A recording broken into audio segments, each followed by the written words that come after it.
이제 7주제로 가고요. 7주제는 우리가 GPT와 메타버스와 ESG 평가 요즘 핫한 세 개가 전부 다 이제 지금 들어왔는데요. 지금 국제 미래 학회장 맡고 계시고 한세대 안종배 회장님, 네, 우리 회장님 모시겠습니다. 큰 박수 부탁드리겠습니다. 예, 시간이 많이 주셔서 감사합니다. 제가 하는 주제는 말씀하신 것처럼 챗GPT와 메타버스 그리고 이제 ESG 평가인데, 과연 이제 왜 최근에 챗GPT 또 메타버스 그리고 또 ESG가 화두가 됐는가에 대해서 먼저 간단히 나누고, 그리고 이제 간단하게 이제 챗GPT와 메타버스에 대해서 같이 한번 살펴보고, 그다음에 이것이 과연 어떻게 이제 ESG 평가와 연계되는지에 대해서 한번 살펴보도록 하겠습니다. 최근에 이렇게 ESG가 하두가 핫 이슈가 된 것은 저희들이 이제 최근에 누구나 다 전 세계가 겪은 어떻게 보면 코로나 덕분이기도 합니다. ESG라고는 하두가 뭐 우리 이번에 포럼에서도 굉장히 많이 나눴지만은 아주 예전부터 있었던 하두이긴 했지만은 여러 가지 다양한 이름으로 그런데 이제 최근에 이 ESG가 이렇게 이제 이슈가 된 것은 어떤 의미에서는 뭐 코로나로 인한 영향이라고 볼 수 있습니다. 그래서 이 코로나로 인해서 세상이 뭐 저희들이 아마 느끼다시피 뭐 조금 바뀐 게 아니라 완전히 바뀌어 버렸죠. 그래서 그 큰 변화의 어떤 그 하두가 무엇인가를 한번 짚어보면은, 왜 최근에 ESG 또 최근에 챗GPT나 메타버스가 이렇게 하두가 되는가를 살펴볼 수 있는데요. 제가 이제 2020년부터 이제 어떻게 보면은 이 챗GPT 이 코로나가 시작됐을 때 과연 이 코로나로 인해서 우리 세상은 세계는 어떤 미래로 변화될 것인가에 대한 이제 나름대로의 미래학적인 방법을 통해서 점검을 이제 해봤습니다. 그래서 나름대로 어떤 연구 결과를 가지고 2020년 초부터 제가 이제 주요한 언론, 뭐 동아일보, KBS 포함해서 세상은 앞으로 이렇게 변하기 때문에 단순한 어떤 변화가 아니라 문명적인 대변혁이 와서 이에 대한 어떤 준비가 이제 필요하다고 이제 말씀을 드렸어요. 그중에 이제 방송과 영상에서 했던 거 간단하게 먼저 보겠습니다. 안종배 국제미래학회 회장의 포스트 코로나 미래 전망. 코로나는 예고편, 본영화는 뉴르네상스다. 코로나19 팬데믹 이후 문명의 대변혁이 일어나는 뉴르네상스 시대가 시작될 것이다. 뉴르네상스 시대에는 초지능, 초연결, 초실감에 4차 산업혁명이 가속화되고 창의적 인성과 영성을 중시하는 휴머니즘이 강화될 것이다. 예, 결국 이제 이 코로나로 인해서 우리 세상은 초지능, 초연결, 초실감이 실질적으로 구현될 수밖에 없는, 그죠? 비대면도 해야 되고 또 어디에 언제 있으나 서로가 이렇게 연결해서 일도 해야 되고 또 그러다 보니까 똑똑해져야 되죠. 그러다 보니까 이제 어떻게 보면은 인공지능이 중심이 되면서 또 이런 사물 인터넷과 빅데이터와 다양한 어떤 메타버스 이런 것들이 초연결, 초실감, 초지능의 어떤 세상을 자연스럽게 구현이 되고, 그와 동시에 모든 인류가 죽음 앞에 한번 이렇게 동시에 서버린 거죠. 그러다 보니까 우리 참 삶의 의미가 단순히 예전처럼 물질을 많이 가지고 남들보다 빨리 성공하고 이런 걸 넘어서서 정말 우리 전체 인류의 어떤 행복을 지향해야 되겠다. 그와 동시에 이 코로나가 온 이유가 결국은 알고 보니 환경에 대한 어떤 인류의 파괴, 이를 인해서 왔다는 거죠. 그래서 환경을 다시 한번 보호해서 복원시키고 또 정말 인류를 위한 이런 어떤 차원으로의 우리의 삶의 지표를 바꿔야 되겠다. 그러면서 이제 우리 전체적인 어떤 산업과 또 사회와 또 여러 가지 비즈니스와 특히 그동안에 이제 가치관이 바뀐 겁니다.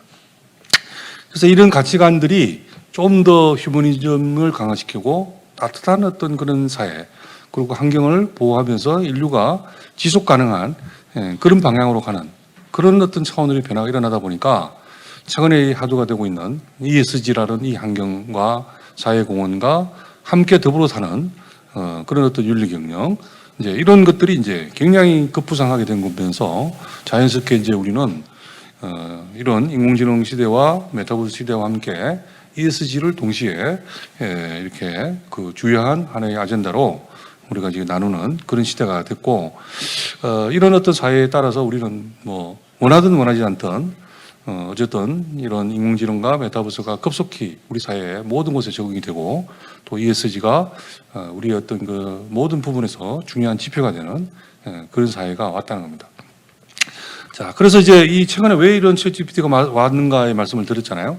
그러면 이런 챗GPT가 뭔가에 대해서 간단하게 살펴보면은 오랫동안 이제 인공지능에 관련한 연구는 됐지만은 최근에 특히 이제 인공지능을 인류를 위한 그리고 모든 사람이 좀 쉽게 사용할 수 있는 그런 인공지능을 만들어야겠다. 저도 이제 인공지능 관련한 책을 최근에 한 4권 정도 냈는데 2040년대부터 인공지능에 대한 연구는 됐지만은 2020년 전까지는 거의 대부분이 다 전문가용이었습니다. 전문가용.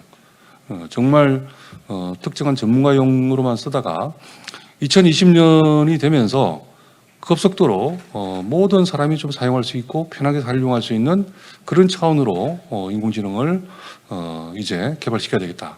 그래서 이제 오픈 AI가 2015년에 설립이 됐지만은 2020년 그 우리 코로나가 온 이후에 굉장히 빠른 속도로 일반인들이 사용할 수 있는 그런 차원으로 이제 이게 재편이 되는 거죠. 그러면서 2022년에 우리나라 시간으로 12월 1일 날 챗GPT라는 것이 이제 공개되는 겁니다. 그래서 이 공개되면서 이게 그 이제 누구나 다 마치 검색하듯이 검색을 누구나 다 사용하고 있는 것처럼 누구나 다 사용하고, 그리고 이제 이 용도가 예전처럼 뭐 알파고처럼 뭐 특별한 무슨 게임만 잘한다든지 특정한 무슨 바둑만 잘하는 것이 아니라 모든 영역에서 다 잘하는 그런 어떤 전문가 수준의 이런 인공지능을 누구나 쉽게 사용할 수 있는 그런 상황으로 된 겁니다. 그래서 제가 그 금년 4월에 이제 4월 12일이가 한 달도 안 되는데 얼마 전에 이제 이 책이 나왔습니다. 그래서 이 책에서 제가 한 70가지 정도의 영역별로 어떻게 이제 이 챗GPT가 구체적으로 우리 생활 속에서 또 비즈니스에서 경제에서 교육에서 또 넘어서 또 보면 종교 관점에서 다양하게 활용될 수 있는가, 이런 내용들을 이제 직접 하면서 다루었는데 결론적으로는 챗GPT를 통해서 할 수 없는 게 없습니다. 할 수 없는 게 없어요. 그리고 이것을 활용하면은 여러분들이 거의 모든 분야에서 그동안에 진입 장벽이 있어서 못했던 거, 예를 들어서 내가 시인이 되고 싶었는데도 시를 쓰기 힘들어서, 또 그림을 그리고 싶었는데 그림을 그리기 힘들어서, 작곡을 하고 싶었는데 작곡할 줄 몰라서, 내가 게임을 만들고 싶었는데 게임 만들 수 있는 그런 프로그램을 내가 할 수 전혀 없어서, 이런 모든 부분, 파워포인트를 정말 남들한테 뭐 멋지게 동영상으로 해서 만들고 싶었는데 힘든 거, 또 엑셀을 내가 통해서 다양한 함수를 통해서 데이터도 분석하고 하고 싶었는데 그걸 할 수 없는 거, 이런 모든 것들이 챗GPT와 연계된 도움을 받아서 가능해진다는 거예요. 그래서 그것이 챗GPT 새로운 세상을 만들어가고 있는 거예요. 인공지능 미래 세상. 챗GPT와 GPT-4 인공지능을 쉽게 이해하고 70가지 영역에 활용하는 방법을 익히는 AI 실용서. 인간과 인공지능이 공존하고 협업해야 하는 시대가 시작됐습니다. 현재 우리의 결정이 인류의 미래를 결정합니다. 예, 이게 중요합니다. 현재 여러분의 결정이 미래를 결정한다. 조금 전에 우리 김영주 교수님이 하신 것처럼 금년이 챗GPT를 포함한 인공지능이 어떻게 보면 대중화된 첫 해거든요. 시작입니다. 그래서 이제부터는 인공지능과 이런 그와 연계된 다양한 어떤 기술들이 엄청난 속도로 가속화돼 가지고 2045년이 되면은 인공지능이 우리 인류 전체의 어떤 지능을 넘어서는 소위 말하는 싱글리티 시대가 지금 오게 돼 있어요.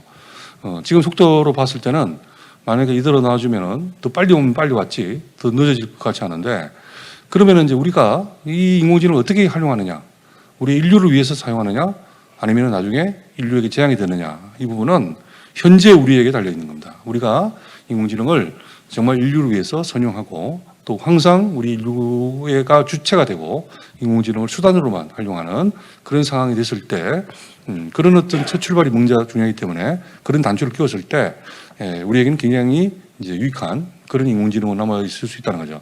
그래서 이런 부분이 자연스럽게 이제 ESG와 연계된 그런 평가에도 나중에 자연스럽게 연결됩니다. 그리고 이제 말씀드린 대로 워낙 속도가 빠르다 그랬잖아요. 그 챗GPT 3.5, 그 우리가 챗GPT 부른 게 3.5인데 이게 나온 게 12월 1일인데 세 달 조금 넘어서 벌써 4가 나왔어요. 그리고 5가 곧 그 연말 정도 나올 예정입니다. 이 1, 2, 3가 나올 때 이 속도의 어떤 그 발전 단계는 거의 8배 정도 최소 나중에 뭐 20배까지 될 것 같은데 그 정도로 이게 빠른 속도로 어떻게 보면 업그레이드 돼버린단 말이에요. 그러니까 지금도 거의 IQ가 147이라고 그러는데 이게 8배 뭐 이렇게 막 넘어가면은 당연히 우리 인류를 넘어서는 건 당연하겠죠. 그만큼 지금 빠른 속도로 지금 발전하고 있고 곧 챗GPT5가 나올 때는 이런 기능들이 다 가능할 거로 봅니다. 뭐 거의 뭐 안녕하세요. 이런 안종배 것들을 자유자재로 만들 수 국제미래학회 의장입니다. 이제 경제를 보는 프레임에도 변화가 필요합니다. 몇 퍼센트 경제가 성장했느냐 보다는 얼마나 국민이 행복하고 나라의 지속 발전이 가능하냐에 중점을 두어야 합니다. 기업도 과거에는 이윤 창출이 기업 경영의 목표였다며 이제는 사회적 가치에 얼마나 기여하느냐가 중요해졌습니다. 이제 소비자들도 그런 기업을 보고 물건을 삽니다. 디지털 대변역 시대의 변화를 경제 정책으로 담아내는 혁신과 휴머니즘의 프레임이 필요합니다. 새로운 시대 변화를 예측하여 대응하는 혁신, 국민의 행복과 자연의 회복을 지향하는 혁신 휴머니즘 경제를 지향하고 이에 부합하게 경제 시스템과 지능 정책과 법제를 재정비해야 합니다. 감사합니다. 챗GPT에게 앞으로의 경제 시스템은 어떻게 바뀔 것인가에 대한 문의를 해서 답변이 이렇게 나왔고 더구나 또 그러면 내가 그 보여주기 위해서 영상을 통해서 나의 아바타를 만들어서 하고 싶다. 그래서 내가 도움을 받아서 이렇게 만들었거든요. 그것도 이건 뭐 어떻게 보면 배우면 누구나 다 할 수 있는 거예요. 옛날에는 이걸 하려면 제가 미디 영상 교수인데 이 정도 영상을 만들고 대본을 만들고 하려면 뭐 한 2, 3년은 공부를 해야 되는 겁니다. 지금은 한두 시간 여러분이 배우면은 다 해버려요. 그만큼 이제 쉽게 돼버린 거죠. 그리고 어쨌든 이제 이런 차원으로 이제 점점 모든 영역에 챗GPT 인공지능이 우리 생활 속에서 다양하게 활용되는 시대가 됐고, 이것이 또 나중에 ES에 아주 연결되는 부분이 있다고 나중에 설명드릴 거고요. 그러면 이제 메타버스는 뭐 누구나 아다시피 어차피 새로운 디지털 세상을 거의 뭐 실감 있게 만들어가는 겁니다. 그래서 이제는 우리의 곳곳에서 메타버스가 모든 곳에서 구현이 되면서 우리 이제 삶의 어떤 그 하나의 요소가 되고 그것이 이제 점점 첨단화되고 그리고 점점 우리에게 어떻게 보면 쉽고 그리고 어떻게 보면 체험을 이제 직접 강화시켜주는 그런 차원으로 이제 전체적인 메타버스가 지금 변화가 되고 있고 그러다 보니까 이제 어느 정도까지 지금 이미 구현되고 있냐면은 샘플 하나 보겠습니다. 디지털 세상과 물리 세상이 구분이 안 됩니다. 한번 보세요. 신비로운 너의 모습 나에게는 사랑인 걸 조금씩 다가오는 널 느낄수록 신비로운 너의 모습 나에게는 사랑인 걸 조금씩 멈춰지는 시간 속에 너라도 속에 너는 또 어디로 가버리나 인연이란 끈을 놓고 보내긴 싫었다 향기마저 떠나보내고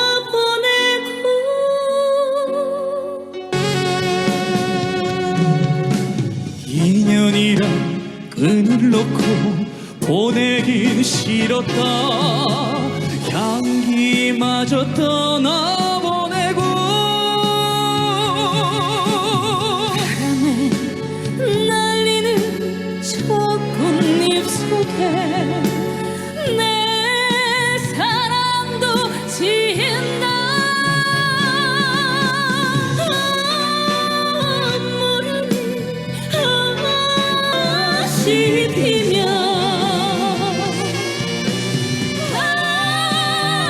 세월이 또 가도 내 안에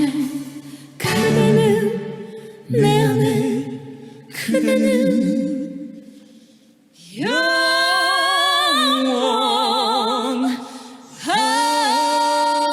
영원하리. 예, 예전에는 이제 저희들이 방송에서 이런 걸 하려면은 버추얼 기술을 이용해서 그 스튜디오에서는 가수들이 노래하고 우리가 이제 그 특수 영상으로 버추얼 그 자막과 영상을 입혀가지고 시청자들만 보는 거예요. 예를 들어서 가능을 했었는데 지금 이거는 현장에서 지금 똑같이 보는 겁니다. 현장에서 관객들도 우리가 지금 보고 있는 이 장면을 그대로 보는 거예요. 전혀 어색함 없이 정말 리얼하게 디지털 세상과 물리 세상이 동시에 같이 있는 거죠 지금. 그러면서도 우리가 어떻게 보면은 그것에 대해서 어떤 어색함을 느낀다든지 그런 것도 없이 가능하실 만큼 이제는 디지털 세상과 물리 세상이 자연스럽게 하나가 되는. 그래서 이제 이런 것들이 이제 인공지능이 가미된 어떤 그 핵심적인 그 메타버스 기술로 앞으로 더욱더 이제 발전이 되면서 초지능, 초연결, 초실감화된 그런 사회가 이제 구현이 되고 있다는 거예요. 자, 그래서 이런 어떤 그 챗GPT와 이런 인공지능과 자연스럽게 이제 이 메타버스 분야가 우리가 앞으로 이제 해나가는 여러 가지 이제 이런 이 휴머니즘을 중심으로 한 이런 ESG 평가와도 자연스럽게 이제 연결된다. 구체적으로도 이미 그런 사회가 나옵니다. 그래서 메타버스 영역을 보면은 이미 메타버스에서 나무 심기를 합니다. 그리고 그것을 자연스럽게 현실에서도 그걸 통해 가지고 나무 심는 것이 이제 캠페인이 자연스럽게 확산되면서 나무가 곳곳에서 심어지는 이런 어떤 캠페인이 메타버스를 하면서 자연스럽게 연결됐고, 그다음에 이제 우리가 이제 여러 가지 저도 방학 때는 이제 여기 제주도 와서 책도 쓰고 여러 가지 다음에 대한 미래에 대한 여러 가지 뭐 연구도 하면서 준비를 하고 있는데요. 여기 있으면서는 주로 제가 이제 그 우리 뭐 다양한 분들하고 해외나 국내에 있는 분들하고 스마트 워크로 여러 가지 필요한 회의도 하고 또 공동 프로젝트도 같이 진행을 하거든요. 그럴 때 결국은 나도 모르게 또 줄이고 있는 거죠. 여러 가지 교통에 따른 어떤 여러 가지 연료 포함해서 굳이 움직이지 않아도 되니까. 그래서 어떻게 보면은 그 우리 또 출퇴근도 마찬가지고 앞으로 이제 스마트 워크라든지 이런 스마트 워케이션이 활성화될 것 같은데 이런 것 자체도 어떻게 보면은 환경 보호와 연료 절감이라든지 또 어떻게 보면 우리 직원들이 어떤 복리후생 이런 것도 다 ESG에 포함되거든요. 그래서 그런 것들에 굉장히 도움이 될 수 있다는 거예요. 그리고 코카콜라 같은 경우에도 이제 그런 캠페인을 메타버스를 통해서 해가지고 페트병을 이제 어떻게 이게 재처리되는가 이런 부분들을 메타버스로 보여주고 그걸 보면서 사람들이 내가 페트병을 그냥 버리면 안 되고 분리수거를 잘 해가지고 이걸 통해서 환경 보호해야 되겠다 이런 의식을 심어주는 그런 캠페인도 하면서 자연스럽게 이 메타버스와 ESG 활동들을 결합시키는 그런 어떤 활동들 그런 것들을 이제 기업이나 기관에서 하고 있습니다. 그래서 이제는 환경을 포함한 또 이 직원들의 어떤 복리후생과 이런 것을 활용하면서 또 사회공헌 이런 것이 자연스럽게 메타버스랑 연결되면서 ESG하고 이제 결합되는 그런 사회로 그렇게 되고 있다는 겁니다. 그리고 이제 이 ESG는 그래서 뭐 우리가 이미 뭐 오전에 또 그동안에 며칠 동안 계속 나온 이런 어떤 이런 개념을 메타버스에도 접목시켜주고 또 최근에 이런 이 챗GPT를 포함한 인공지능하고도 자연스럽게 연결되죠. 그래서 결국은 이제 ESG가 지구를 지속 가능하게 만들어주고 그런 관점에서는 또 우리 경영을 또 지속 가능하게 만들어주는 그런 어떤 하두인데 우리가 이제 이 인공지능을 활용하다 보면은 굉장히 쉽게 과연 지속 가능한 어떤 지구가 되고 또 인류가 되고 또 경영을 하기 위해서는 어떤 위험 요소가 있고 또 거기에 대해서 어떤 기회가 있는가 이런 것들을 굉장히 쉽게 분석을 할 수 있습니다. 어떻게 보면은 뭐 전 세계 데이터를 여러분들이 수시로 모을 수 없지만은 이미 챗GPT 인공지능에는 전 세계 데이터가 다 있는 거예요. 내가 그것을 어떻게 내가 분석할 수 있는 역량을 방법을 알면 됩니다. 그렇게 되면은 어떤 전체적인 변화에 따라서 어떻게 내가 이런 위기를 어떤 위기가 오는지 또 거기에 대해서 어떻게 대응해야 되는지 이런 부분에 대해서 굉장히 어떻게 보면은 내가 가지고 있지 않지만은 챗GPT 이런 인공지능을 가지고 있는 그 자산을 이용해서 그런 경영에 대한 전략과 예측을 할 수 있다. 그리고 이제 이 지속 가능한 관점에서 이제 이미 그 유네스코에서도 결국은 이제 SDG를 이제 계속 개발을 해가지고 제안했죠. 그래서 어떻게 보면은 이 SDG를 이 챗GPT 부분에서도 계속 그 어떤 각각의 항목에 대해서 무엇을 어떻게 해야 되는지에 대한 구체적인 내용을 아주 친절하게 우리에게 알려줄 수 있습니다. 그러면은 지속 가능한 어떤 그런 경영 이런 부분에서 유네스코에서 했던 이 SDG 17가지가 자연스럽게 실제적으로 ESG거든요. ESG 활동들인데 구체적인 어떤 그 항목들에 대해서 우리가 이제 어떻게 이걸 공헌할 수 있는지 나의 입장에서는 나의 기업에서는 요 정도 규모인데 또 이러이러한 상황인데 내가 SDG에서 어떤 항목을 어떻게 접목시킬 수 있는가 이런 질문을 하면은 아주 친절하게 그런 내용에 대해서 제안해 주는 거예요.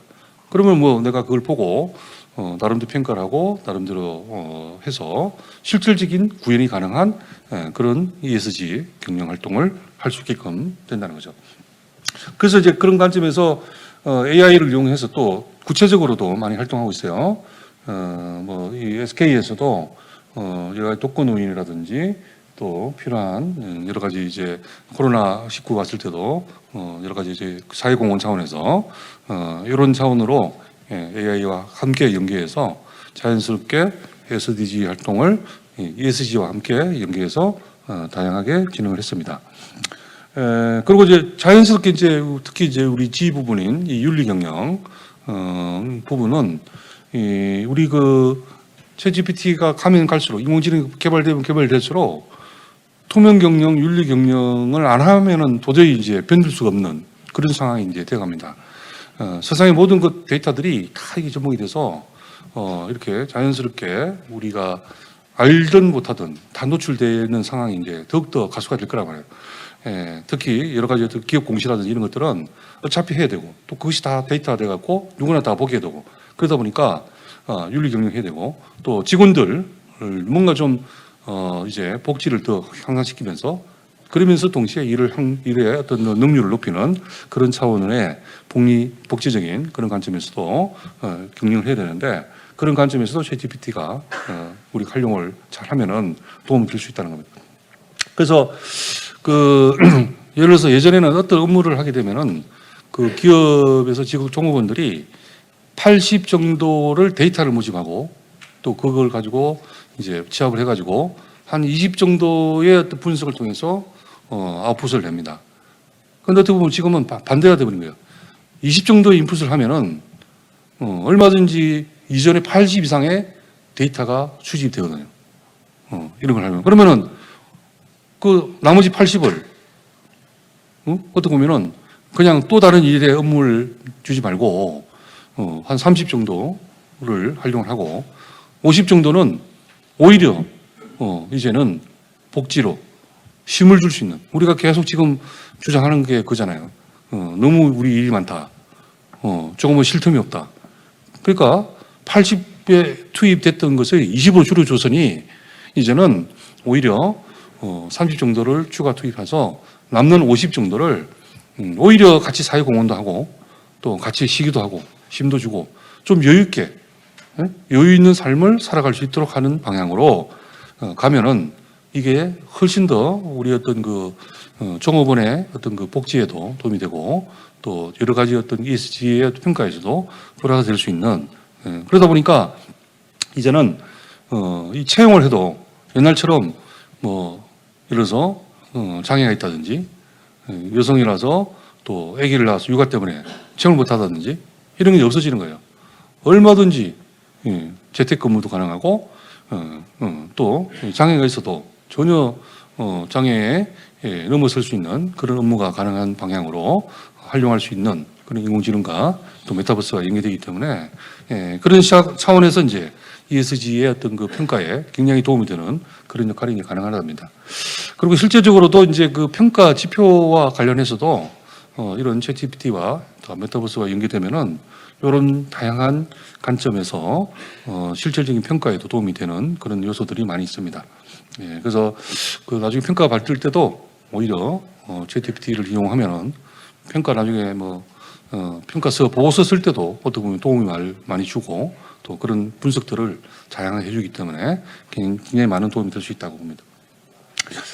그래서 최근에는 이런 평가에 챗GPT 인공지능을 서서히 도입하는 기업들이 생기기 시작했어요. 근데 이게 뭐 무조건 좋은 것만 있는 게 아니죠. 조금 이제 우리가 우려할 부분이 있어요. 특히 챗GPT와 메타버스와 이것이 활성화되면은 ESG 관점에서 이게 이제 이런 부분입니다. 첫 번째는 이 부분에는 우리가 이제 인공지능이 저기 챗GPT를 활용하고 메타버스를 활용하면 할수록 누구나 컴퓨터를 쓰잖아요. 결국은 이게 전기가 엄청나게 들어가는 거죠. 그리고 또 그 저장 공간이 장난이 아닌 거죠. 엄청난 데이터가 들어가야 되기 때문에 그로 인한 어떤 그 전기, 전력, 에너지가 소비가 확 늘어나는 겁니다. 그러니까 어떻게 보면 줄지만은 여러 가지 교통 에너지라든지 다양한 줄지만은 반대급부적으로 또 에너지가 올라가는 거예요. 그래서 이제 결국은 기술은 무엇을 개발돼야 되느냐? 전력을 최소로 쓰고도 가능하게끔 만들어가는. 그러니까 이제 더 기술이 발전돼야죠. 지금 만약에 100을 쓴다 그러면은 5만 쓰고도 지금 같은 그런 어떤 결과를 낼 수 있는 그런 서버, 그런 어떤 PC, 그런 어떤 네트워크 이런 거 만들어내야 됩니다. 그러면은 우리가 가면 갈수록 이제 환경을 보호하면서도 오히려 더 좋은 효과를 낼 수 있다는 거죠. 자, 그다음에 소셜 부분에서도 어떻게 보면은 이제 사회공헌 관점에서도 이게 챗GPT를 통해서 또 인공지능 메타버스가 활성화되면은 기업에서 종업원들이 제일 우려하는 것 중 하나가 내 일자리가 없어질 거라고 생각하는 거죠. 실제로 그렇습니다. 인공지능과 메타버스가 활성화되면은 거의 10,000명이 했던 일을 한 100명 이하로 줄 수 있어요. 근데 생산성은 더 올라가요. 그렇게 만약에 단순한 그 일만 한다 그러면. 자, 근데 이제 그렇게 만약에 이제 보면은 종업원 다 해고되고 문제가 되잖아요. 사회공헌 차원에서도 엄청난 기회 낭비가. 근데 또 역적으로 생각하면은 오히려 사람이 옛날에는 육체 노동을 하고 단순 노동을 했던 이 작업들이 대부분이거든요. 그것이 대체되는 경우가 많아요. 그러면은 오히려 사람은 이제는 원래 우리가 가지고 있는 휴머니즘, 창의적이고 자기 개성, 다양성, 새로운 어떤 변화를 적극적으로 대응하는 이런 차원으로 우리가 만약에 우리의 노동력을 오히려 더 격상시키면서 활용하면은 얼마든지 오히려 일자리는 많이 늘어나요. 그쪽은. 그래서 오히려 일자리가 주는 부분도 우려하는 부분이 있는데 오히려 우리가 좀 그런 것을 선용할 수 있는 방향으로 종업원들을 재교육하고 그런 방향으로 하고 하면은 일부 우려도 있지만은 나름대로 개선할 수 있다. 그와 같은 비슷한 겁니다. 여러 가지 이제 가버먼스 차원에서도 여러 가지 윤리적인 그런 분야가 있죠. 뭐 개인 정보도 자칫 잘못하면은 해킹되기도 하고 그래서 이런 것들이 이제 우려가 된다고 어차피 지금 우리가 안 갈 수는 없으니까 더욱더 기술을 고도화시켜서 또 여러 가지 법적, 정책적 또 여러 가지 윤리적 또 우리가 이제 다양한 어떤 그 노력을 통해서 결국은 ESG에 어떤 그 부합할 수 있도록 이런 챗GPT 인공지능과 메타버스가 건강하게 또 우리 발전하고 또 선용할 수 있는 그런 방향으로 가야 된다는 겁니다. 마무리 차원에서 결국은 이제 이 챗GPT 인공지능과 메타버스는 어차피 지금 세상을 바꾸고 있습니다. 그리고 ESG와 관련한 이런 가치관의 어떤 휴머니즘이 중시되는 사회는 우리가 원하든 원하지 않든 문명적인 변화에 의해서 이제 오고 있기 때문에 이것을 이제 우리가 각각의 영역에서 이제 활성화하고 이제 구체적으로 지원하는 그런 노력이 필요하다고 생각합니다. 그래서 우리 고문영 교수도 같이 했는데 이런 인공지능 메타버스를 우리가 그럼 ESG를 포함한 이런 미래 경영에서 어떻게 구현할 것인가 이런 부분을 이제 저희 뭐 ESG 학회도 그렇고 또 우리 국제미래학회도 굉장히 관심을 가지고 있어요. 그래서 이 부분에 대해서 다양하게 지금 활동을 하고 있고요. 그리고 이제 조금 전에 이제 저희들이 그 여기 컨벤션 센터 국제 컨벤션 센터 대표랑 저희들이 MOU를 했어요. 2시에. 그 내용이 뭐냐면은 앞으로 세상의 어떤 그 변화, 미래의 변화에 대해서 좀 그 건강하게 우리 사회가 미래 사회가 발전하고 또 그런 방향으로 갈 수 있도록 하기 위해서는 미래의 어떤 전 세계의 또 미래의 방향을 세팅하고 그 아젠다를 끊임없이 제시해주는, 그러면서 어떤 세상의 미래의 발전을 같이 도모하는 그런 어떤 움직임이 필요하다. 그러려면 영향력이 있어야 되잖아요.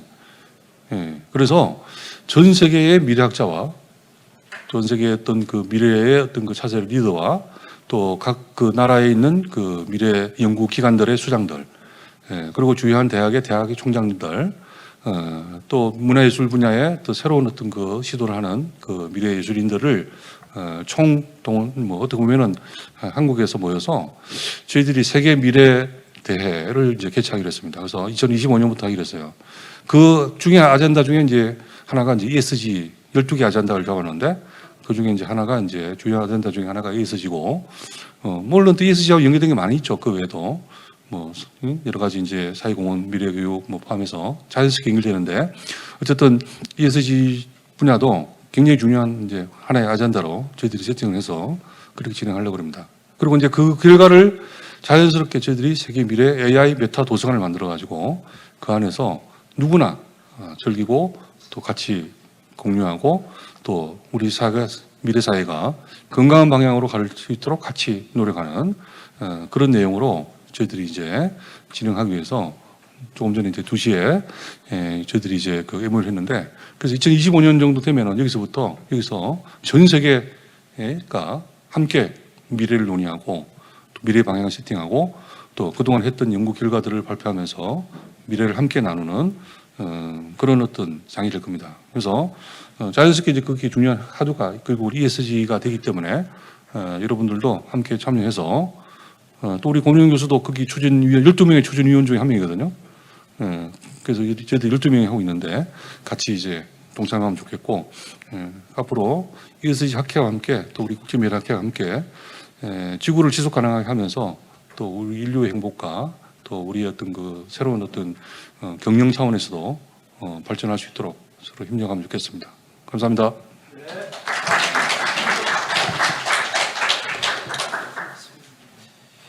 우리 안정배 국제미래학회장님이 너무 쉽게 잘 설명해 주셔갖고 제가 뭐 언급할 필요가 없을 것 같고요. 그 앞에 맨 마지막에 이렇게 보여주셨던 거에 각 전문가가 모였을 때 우리 그 고문현 회장님이 그때 ESG에 대한 것들을 발표해 주셨고, 우리 안정배 회장님도 발표해 주시고, 그래서 각 분야들에서 지금 이런 지식에 대한 것들을 갖고 전 세계에 많은 도움이 될 수 있는 것들을 노력하시는 분들이 많습니다.